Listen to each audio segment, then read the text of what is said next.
We are creating the history. జాతిని మింగబోతున్నాడు Vijay Deverakonda. Kingdom blockbuster. Cinema మాత్రం నెక్స్ట్ లెవెల్ ఉందన్న. విజయ్ దేవరకొండ యాక్టింగ్ మాత్రం బాగుంది.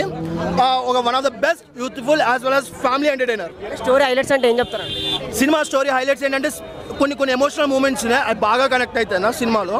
బ్రో ఎలా ఉంది కింగ్డమ్? అన్న విజయ్ దేవరకొండ దుమ్ము దులిపేశాడు, మామూలుగా లేదు.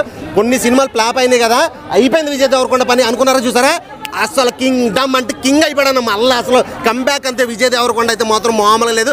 మరో గీతా గోవిందం అని చెప్పలేం, కానీ అలాంటి ఒక కంటెంట్తో వచ్చినటువంటి అలాంటి మళ్ళీ విజయ్కి ఒక నెగిటివ్ షేడ్లో నుంచి మరో పాజిటివ్ చేయడానికి గుడ్ అటెంప్ట్ ఇది. లైగర్ సినిమా తర్వాత మంచి బ్లాక్ బస్టర్ కొట్టాడు. మొన్న వచ్చిన హరిహర వీరమల కన్నా బాగుందా? హరిహర వీరమల్ మించుంది ఈ సినిమా. నేను తప్పుగా అన్నాను అనుకోవద్దు, హరిహర వీరమల్ చాలా బాగుంది. మాస్ లుక్లో కానీ, ఆ ఫైట్, ఆ పోలీస్ క్యారెక్టర్లో కానీ అసలు చాలా అంటే చాలా చేంజ్ అయిపోయాడు మొత్తం. వాయిస్ ఎలా ఉంది? అసలు మామూలు ఏదైనా ఒక బ్యాక్గ్రౌండ్ వాయిస్ అయితే మాత్రం ఇరగదీసింది. ఒక్కటి కాదన్నా అసలు ఫైట్స్ అయితే మాత్రం ఇక నెక్స్ట్ లెవెల్ అని చెప్పుకోవచ్చు. నిజంగా అయిపోయాడు విజయ్ దేవరకొండ. అయిపోయింది, ఖుషి అయిపోయింది, అది అయిపోయింది, ఇది అయిపోయింది, ఇక లేదు, అయిపోయినట్టే.